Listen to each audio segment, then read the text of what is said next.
नमस्कार साथियों, कैसे हो आप सभी लोग। आप सभी साथियों को गुड मॉर्निंग। साथियों, आप सभी लोगों के लिए एक बहुत ही बेहतरीन और बहुत ही शानदार से सेशन की शुरुआत हो चुकी है और यह क्लास आप सभी प्यारे बच्चों को रोज़ सुबह 6 AM यानी सुबह 6 बजे देखने को मिलेगी। तो आप सभी लोग जल्दी से लाइव आ जाएं और इस वीडियो को एक बार सभी बच्चों तक शेयर कर दें। साथियों, हम लोग स्टैटिक जीके के बहुत ही बेहतरीन और बहुत ही शानदार शो को करेंगे। इसमें हम लोग बहुत अच्छे अच्छे प्रश्नों को करेंगे, ऐसे प्रश्न जो आपके पेपर में आते हैं, एग्जाम रिलेवेंट क्वेश्चंस को करेंगे।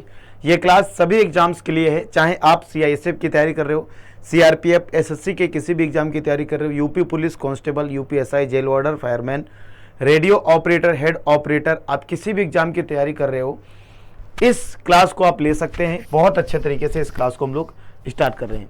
तो चलिए आज की क्लास को हम लोग स्टार्ट करते हैं और आज की क्लास का आपको पहला क्वेश्चन दिख गया होगा।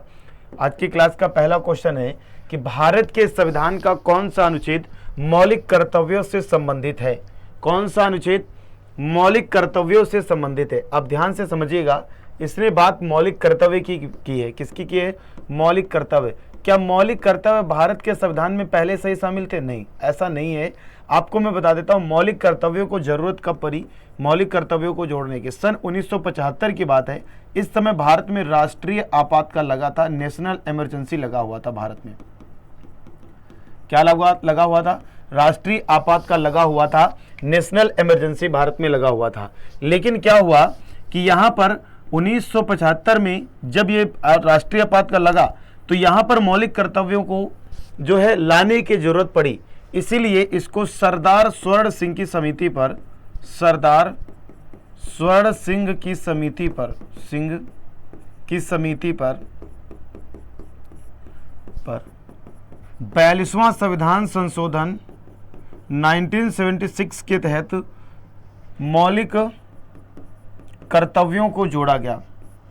और इन मौलिक कर्तव्यों की अगर हम लोग बात करें तो ये संविधान के भाग 4 और भाग 4 क्लॉज ए और अनुच्छेद 51 क्लॉज ए में जोड़े गए। तो इस प्रश्न का आंसर क्या होगा? अनुच्छेद 51 क्लॉज ए, डी उत्तर हो जाएगा। अगर हम लोग बात करें मूल में जब मौलिक कर्तव्य जोड़े गए थे तो कितने थे? मात्र 10 थे। फिर अभी कितने हैं? तो वर्तमान में 11 हैं। वर्तमान में मौलिक कर्तव्य कितने हैं? वर्तमान में मौलिक कर्तव्य 11 हैं। तो 11वां मौलिक कर्तव्य कौन सा है? 11वां मौलिक कर्तव्य है 86th कॉन्स्टिट्यूशन अमेंडमेंट 2002। इसके तहत 11वां मौलिक कर्तव्य जोड़ा गया। कौन सा है वो? वह है शिक्षा का अधिकार, राइट टू एजुकेशन। शिक्षा का अधिकार 11वां मौलिक कर्तव्य जोड़ा गया। ठीक है, 86वां संविधान संशोधन 2002 के तहत। तो इस प्रश्न का जो आंसर हो जाएगा वो आंसर डी हो जाएगा।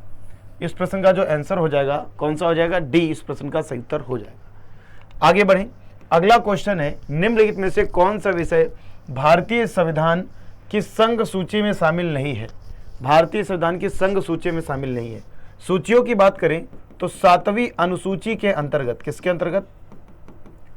7वीं अनुसूची के अंतर्गत जो है अनुच्छेद 246 में, अनुच्छेद 246 में तीनों अनुसूचियां आती हैं, मतलब तीनों सूचियां आती हैं। 7वीं अनुसूची के अंतर्गत अनुच्छेद 246 में जो है तीनों सूचियां आती हैं। एक तो आपकी आती है संघ सूची, एक कौन सी आती है? संघ सूची, और एक आपकी आती है राज्य सूची, और एक आपकी आती है समवर्ती सूची। तो 3 प्रकार की सूचियां आती हैं।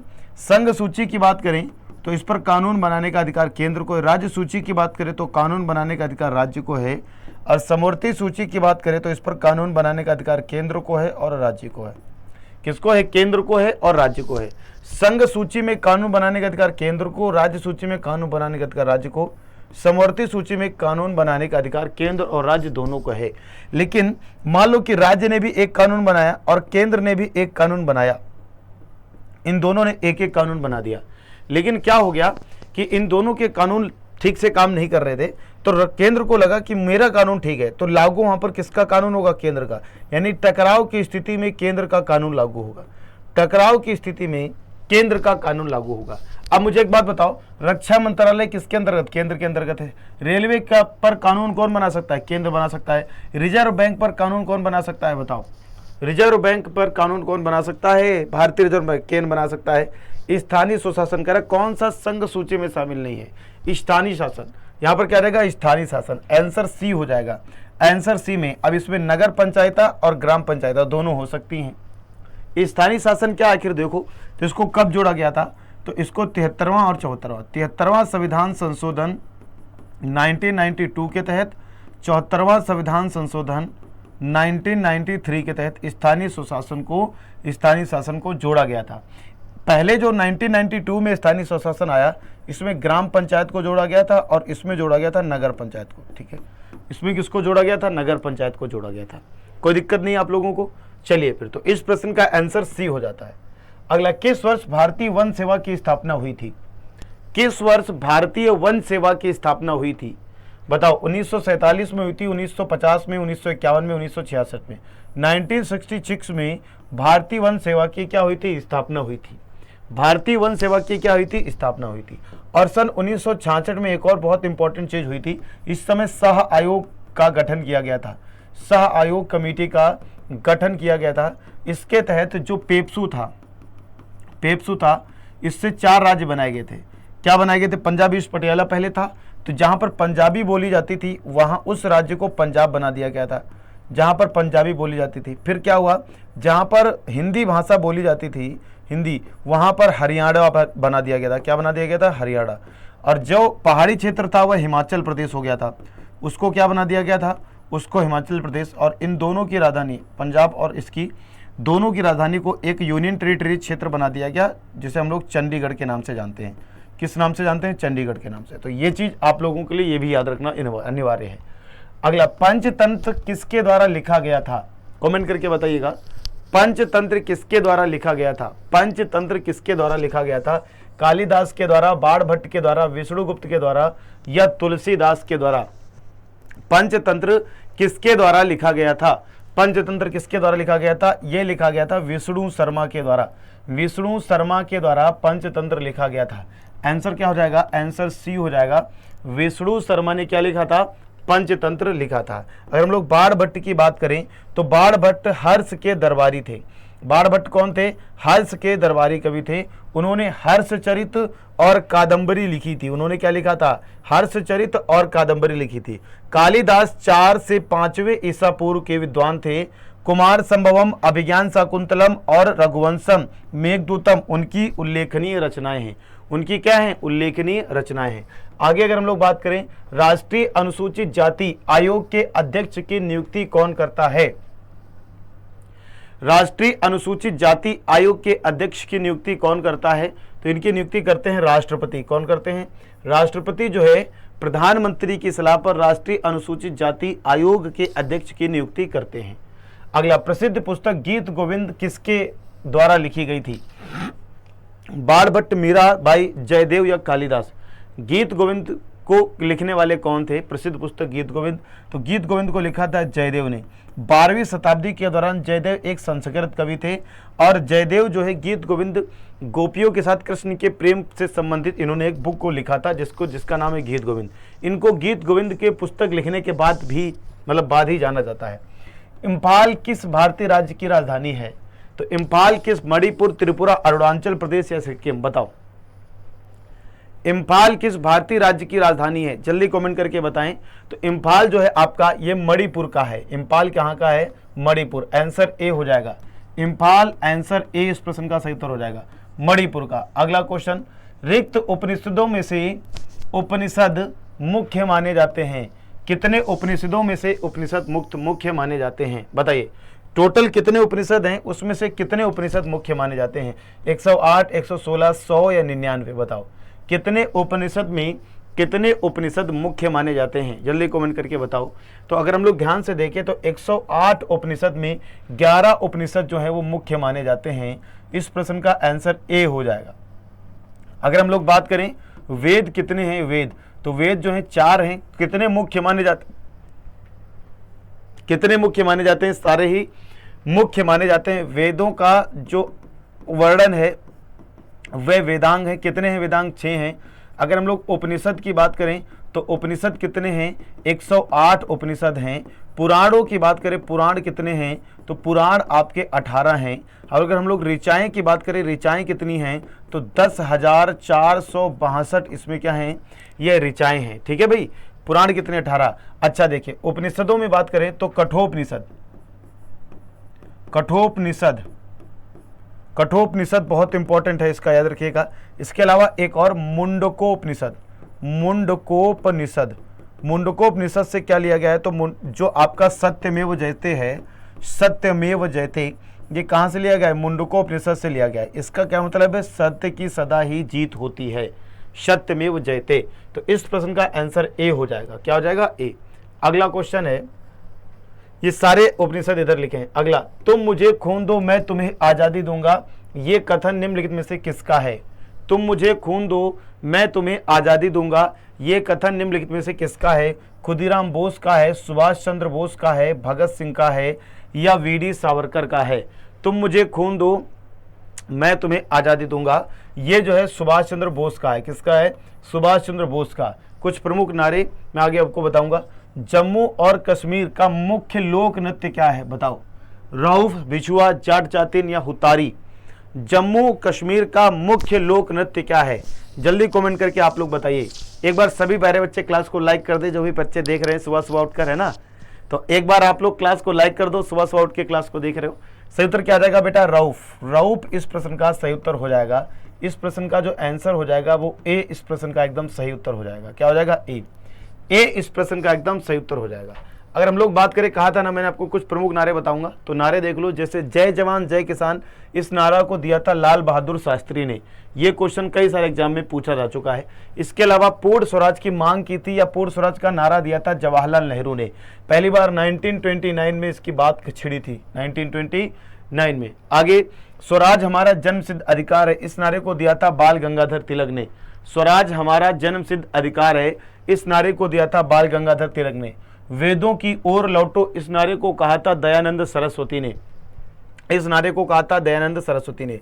इंकलाब जिंदाबाद, इस नारे को कहा था भगत सिंह ने। इस नारे को कहा था भगत सिंह ने। सरफरोशी की तमन्ना अब हमारे दिल में है, इस नारे को कहा था राम प्रसाद बिस्मिल ने। किसने कहा था, राम प्रसाद बिस्मिल ने। इंकलाब जिंदाबाद भगत सिंह ने कहा था।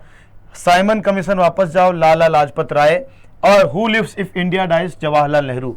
ये सारे के सारे नारे आपके लिए क्या हो जाते हैं, बहुत महत्वपूर्ण हो जाते हैं। एक बार आप देख लो, जय जवान जय किसान लाल बहादुर शास्त्री, पूर्ण स्वराज जवाहरलाल नेहरू, स्वराज हमारा जन्म सिद्ध अधिकार है बाल गंगाधर तिलक, वेदों की ओर लौटो दयानंद सरस्वती, इंकलाब जिंदाबाद भगत सिंह, सरफरोशी की तमन्ना अब हमारे दिल में है राम प्रसाद बिस्मिल, इंकलाब जिंदाबाद भगत सिंह, साइमन कमीशन वापस जाओ Lala Lajpat Rai, who lives India dies Jawaharlal Nehru. आगे, जय जवान जय किसान का नारा किसने दिया। जय जवान जय किसान का नारा किसने दिया, महात्मा गांधी ने, सरदार पटेल ने, लाल बहादुर शास्त्री ने, या जवाहरलाल नेहरू ने।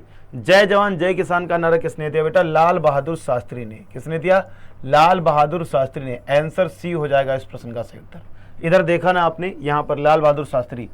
ठीक है, ये क्वेश्चन आपका पूछा गया होगा, ये वाला क्वेश्चन। अगला, भारत के धार्मिक इतिहास के संदर्भ में उत्तराध्यान सूत्र नामक पुस्तक का संबंध है। बुद्ध धर्म, जैन धर्म, आजीवक या चावार्क, किससे है?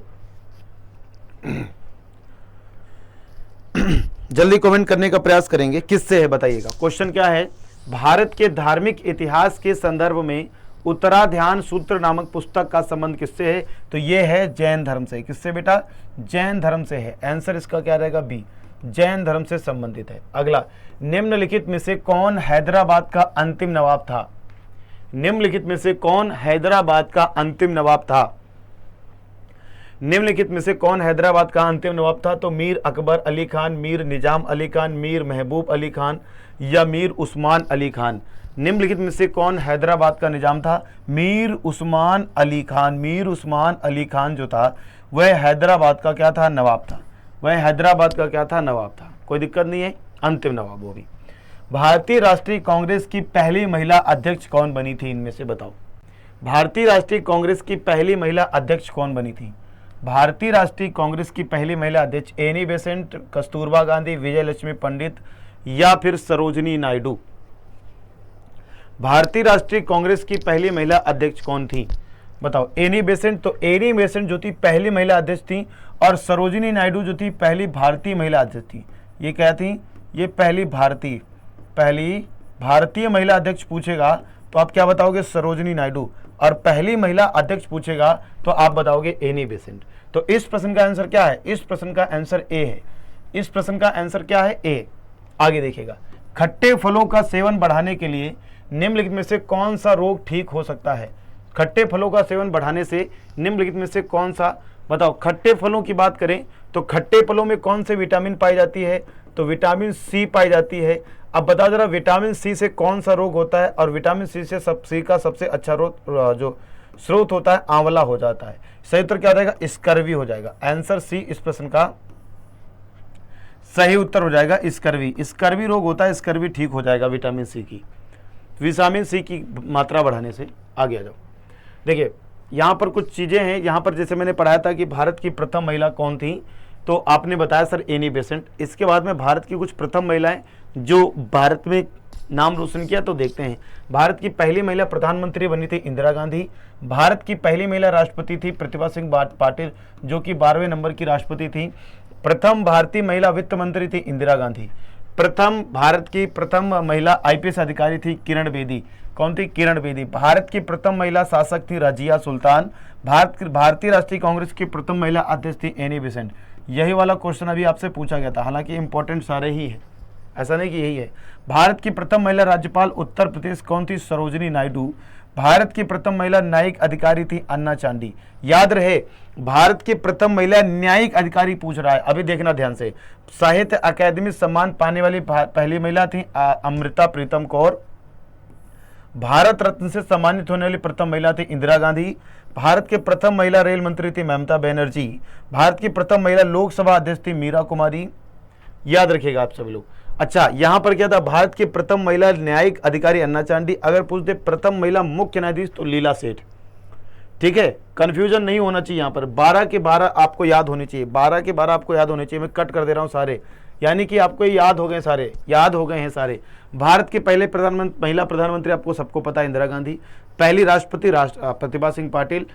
प्रथम भारतीय महिला वित्त मंत्री इंदिरा गांधी।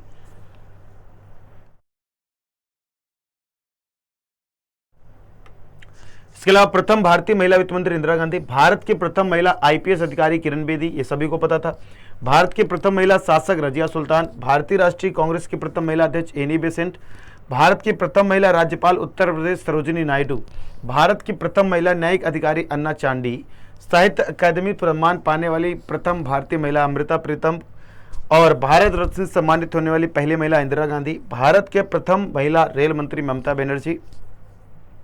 भारत की प्रथम महिला लोकसभा अध्यक्ष मीरा कुमार। तो सारे याद हो गए। आप चाहो तो इसका स्क्रीनशॉट ले सकते हो। आगे बढ़े। अगला क्वेश्चन है, बनारस हिंदू विश्वविद्यालय की स्थापना किसने की थी? बनारस हिंदू विश्वविद्यालय की स्थापना किसने की थी? जवाहरलाल नेहरू, महात्मा गांधी, मदन मोहन मालवीय या इनमें से कोई नहीं? बनारस हिंदू विश्वविद्यालय की स्थापना किसने की थी? क्या क्वेश्चन? बनारस हिंदू विश्वविद्यालय की स्थापना तो मदन मोहन मालवीय ने बनारस हिंदू विश्वविद्यालय की स्थापना की थी। किसने की थी? मदन मोहन मालवीय ने। स्थापना कब हुई थी इसकी? तो 1916 में इसकी क्या हुई थी? स्थापना। 1916 में स्थापना। अगला, भारत की सबसे बड़ी तटीय लैगून कौन सी है? तटीय लैगून झील, सबसे बड़ी तटीय लैगून झील है चिल्का झील। सबसे बड़ी तटीय लैगून झील कौन सी है? तो भारत की सबसे बड़ी तटीय लैगून झील है चिल्का झील। आगे देखिएगा। अब देखिए यहाँ पर अमीटर से क्या मापा जाता है? विद्युत धारा का मापन अमीटर से किया जाता है। अल्टीमीटर की बात करें तो इस उपकरण का उपयोग उड़ते हुए विमान की ऊंचाई को मापने के लिए किया जाता है। बहुत क्वेश्चन इंपॉर्टेंट है। अल्टीमीटर में क्या होता है? इसका उपयोग जो है उड़ते हुए विमान की ऊंचाई को मापने के लिए किया जाता है। अमीटर की बात करें तो विद्युत धारा को मापने के लिए अमीटर का प्रयोग किया जाता है। ठीक है। ऑडियोमीटर की बात करें तो यह उपकरण ध्वनि की तीव्रता मापने के काम आता है। यह उपकरण ध्वनि की तीव्रता को मापने के काम आता है। यह उपकरण ध्वनि की तीव्रता को मापने के काम आता है। बैरोमीटर की बात करें तो यह उपकरण वायु दाब यानी वायुमंडलीय दाब को मापने के काम आता है। बैरोमीटर किस काम आता है? वायुमंडलीय या वायुमंडलीय दाब को मापने के काम आता है। फेदोमीटर की बात करें तो इस यंत्र का उपयोग समुद्र की गहराई को मापने के काम आता है। ये सारे उपकरण आपके लिए इंपॉर्टेंट है। कौन? Ammeter, altimeter, audiometer, barometer, fathometer, सारे मीटर, जितने मीटर आपके स्क्रीन पे हैं सारे इंपॉर्टेंट हैं। देखो, अमीटर से विद्युत धारा मापी जाती है, अल्टीमीटर से जो वायुयान उड़ रहे होते हैं उनकी ऊंचाई को मापा जाता है, ऑडियोमीटर से ध्वनि की तीव्रता कितनी डेसिबल है, बैरोमीटर से वायुमंडलीय दाब को मापा जाता है कितना दाब पड़ रहा है, और फेदोमीटर से समुद्र की गहराई को मापा जाता है कि इसकी गहराई कितनी है। समुद्र की गहराई को मापा जाएगा ना भाई, कितना गहरा है, कहाँ तक है, कहाँ तक नहीं। ये किससे होता है भाई? ये फेदोमीटर से होता है। ठीक है, आगे देखिएगा। लक्षद्वीप की राजधानी क्या है? आइजोल, कवरत्ती, पोर्ट ब्लेयर या सिलवासा? लक्षद्वीप की राजधानी क्या है? लक्षद्वीप की राजधानी क्या है? तो लक्षद्वीप की राजधानी है कवरत्ती। लक्षद्वीप की राजधानी क्या है? कवरत्ती है। कवरत्ती जो है कहाँ की राजधानी है? लक्षद्वीप की राजधानी है। अगला, निम्नलिखित में से किस पहाड़ी पर साइलेंट वैली नेशनल पार्क स्थित है? निम्नलिखित में से किस पहाड़ी पर साइलेंट वैली नेशनल पार्क स्थित है? निम्नलिखित में से किस पहाड़ी पर साइलेंट वैली नेशनल पार्क स्थित है? नीलगिरी की पहाड़ियां, पलानी हिल्स, येलामाला या इनमें से कोई भी नहीं। साइलेंट वैली, यहां पर आपको बताना है साइलेंट वैली की पहाड़ियां, तो क्या हो जाएगा भाई? नीलगिरी की पहाड़ियां। नीलगिरी की पहाड़ियां, तो इस प्रश्न का जो आंसर हो जाता है वो ए हो जाता है, नीलगिरी की पहाड़ियां। नीलगिरी की पहाड़ियां। ठीक है दोस्त, चलो आगे देखें अगला क्वेश्चन। भारत के दक्षिण भारत के केरल राज्य के जो है पालक्काड जिले में स्थित एक राष्ट्रीय उद्यान है जो नीलगिरी पर्वत में है। जो नीलगिरी पर्वत में है। अब देखिएगा यहां पर आप लोग कि कहां पर, मतलब इसके राष्ट्रीय उद्यान मध्य प्रदेश के, कान्हा राष्ट्रीय उद्यान मध्य प्रदेश में, माधव राष्ट्रीय उद्यान मध्य प्रदेश में, बांधवगढ़ मध्य प्रदेश में, पेंच मध्य प्रदेश, पन्ना और सतपुड़ा, जिसमें आपको 3 याद रखने, कान्हा, पेंच, पन्ना। सबसे पहले लिख लो आप, सबसे पहले लिख लो कान्हा, पेंच, पन्ना। ये 3 तो हो गए आपके सबसे ज्यादा महत्वपूर्ण। कान्हा, पेंच, पन्ना, तो 3 क्या हो गए? बहुत महत्वपूर्ण, बहुत ज्यादा महत्वपूर्ण। अब 3 ही बचे तो माधव भी देख लो, बांधवगढ़ भी देख लो और सतपुड़ा भी देख लो। सतपुड़ा भी बहुत इंपॉर्टेंट है इसका, सतपुड़ा भी क्या है? बहुत ज्यादा इंपॉर्टेंट है, सतपुड़ा भी इंपॉर्टेंट है। तो कान्हा, पेंच, पन्ना और उसके बाद माधव, बांधवगढ़। ठीक है, माधव, बांधवगढ़, इन दोनों से तो ये ऐसे याद हो जाएंगे, कान्हा, पेंच, पन्ना ऐसे याद हो जाएगा, माधव, बांधवगढ़ और आपका क्या हो जाएगा? सतपुड़ा। ये सारे के सारे राष्ट्रीय उद्यान मध्य प्रदेश में हैं। ये सारे के सारे राष्ट्रीय उद्यान जो हैं कहां पर हैं? मध्य प्रदेश में हैं। ये सारे के सारे राष्ट्रीय उद्यान कहां पर हैं? मध्य प्रदेश में हैं। सारे याद हो जाएंगे आपको, उम्मीद करता हूं।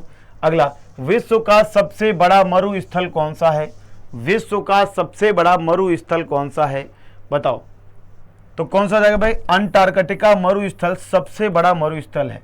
अंटार्कटिका मरुस्थल जो है वो सबसे बड़ा मरुस्थल है। इस प्रश्न का आंसर बी हो जाएगा। अंटार्कटिका मरुस्थल सबसे बड़ा मरुस्थल है। अगला, पश्चिमी घाट के आर पार सबसे चौड़ा गैप है। पश्चिमी घाट के आर पार सबसे चौड़ा गैप है। थाल घाट, पाल घाट, तो सही तो क्या रहेगा इसका? पाल घाट। पश्चिमी घाट के आर पार सबसे चौड़ा गैप जो है वो पाल घाट में है। यह दक्षिण पश्चिमी भारत के पश्चिमी घाट पर्वत श्रृंखला में एक प्रमुख दर्रा है। कौन? पाल घाट एक प्रमुख दर्रा है। यह उत्तर में नीलगिरी पहाड़ियों और दक्षिण में अन्नामलाई पहाड़ियों के बीच में स्थित है। यह क्वेश्चन आपके लिए यहां पर बहुत इंपॉर्टेंट हो गया। क्या? देखो क्या कह रहा है कि नीलगिरी पहाड़ियों, देखो उत्तर में जो है नीलगिरी पहाड़ियां और दक्षिण में अन्नामलाई पहाड़ियां, तो इधर नीलगिरी इधर अन्नामलाई, बीच में है ये, बीच में पाल घाट दर्रा स्थित है। अन्नामलाई और आपका इधर क्या हो जाएगा? इधर आपका क्या हो जाएगा? नीलगिरी पहाड़ियां हो जाएंगी, इधर नीलगिरी पहाड़ियां, इधर अन्नामलाई पहाड़ियां और बीच में है पाल घाट दर्रा। पाल घाट दर्रा एक मुख्य दर्रा है, यहां पर देखो लिखा है पश्चिमी घाट का एक प्रमुख एक मुख्य दर्रा है। पश्चिमी घाट के आर पार सबसे चौड़ा गैप, तो यही पाल घाट। ठीक है, चलो आगे देखिएगा। लोकसभा सदस्य कार्यकाल के लिए कार्यालय रखते हैं, यानी लोकसभा के सदस्य के लिए कार्यालय कितना होना है? कार्यकाल के लिए कितना समय? तो 5 साल। लोकसभा के सदस्यों का कार्यकाल जो होता है वो 5 साल होता है। ठीक है, और जो राज्यसभा के सदस्यों का कार्यकाल होता है वो 6 साल का होता है। कितने साल का होता है? 6 साल का होता है। अगला, भूकंप की रिकॉर्डिंग के लिए इस्तेमाल किया गया जाने वाला उपकरण क्या है? फेदोमीटर से क्या होता है? कमेंट करिए आप लोग।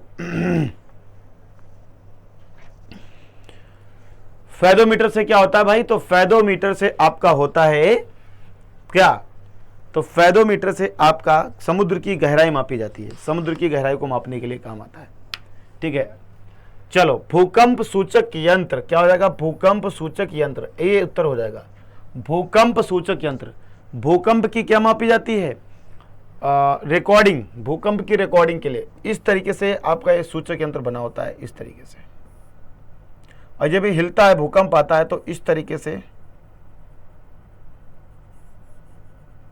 ये ग्राफ बना देता है, जिससे एक आइडिया लग जाता है कि कितने लेवल का, कितने बड़ा भूकंप हुआ होगा।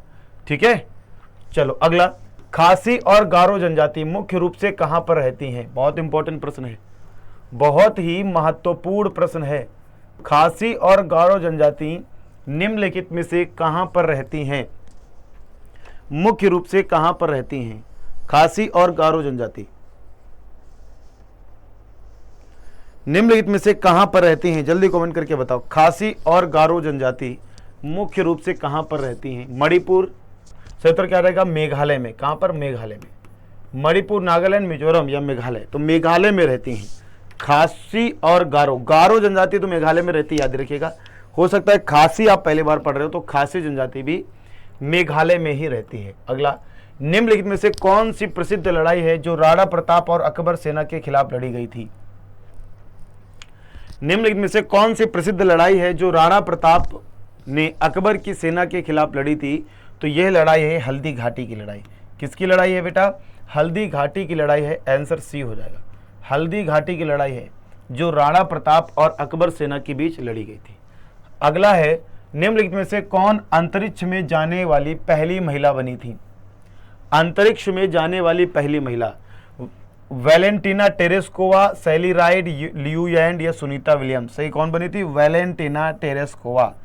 ये मैं पहले भी बता चुका हूं आप लोगों को, बहुत इंपॉर्टेंट है। आंसर ए हो जाएगा, वैलेंटीना टेरेस्कोवा अंतरिक्ष में जाने वाली पहली महिला बनी थी। अंतरिक्ष में जाने वाली पहली महिला। अगला, कुंभ मेला किस स्थान पर मनाया जाता है? कुंभ मेला किस स्थान पर मनाया जाता है? हरिद्वार, भोपाल, सूरत, तिरुवनंतपुरम? कुंभ मेला किस स्थान पर मनाया जाता है बेटा? तो कुंभ मेला जो मनाया जाता है वो हरिद्वार में मनाया जाता है। कहां पर मनाया जाता है? हरिद्वार में मनाया जाता है कुंभ मेला। आंसर ए हो जाएगा इस प्रश्न का। आंसर ए इस प्रश्न का क्या हो जाएगा? सही उत्तर हो जाएगा। अगला, भारत में पहला परमाणु विस्फोट निम्नलिखित में से किस पर किया गया था? भारत में पहला परमाणु विस्फोट निम्नलिखित में से किस पर किया गया था? पोखरण पर किया गया था, बॉम्बे पर, नेली पर या श्रीहरिकोटा पर किया गया था? भारत में पहला परमाणु विस्फोट पोखरण पे किया गया था। कहां पर? पोखरण पे किया गया था। इसका कोड नेम था स्माइलिंग बुद्धा। पोखरण पर 18 मई 1974 को किया गया था। इसका कोड नेम था स्माइलिंग बुद्धा। ठीक है, लिटिल बॉय, स्माइलिंग बुद्धा। पहला परमाणु विस्फोट किया गया था 18 मई 1974 को। ये आप लोग डेट याद रखिएगा। पहला परमाणु में कब किया गया था? 18 मई।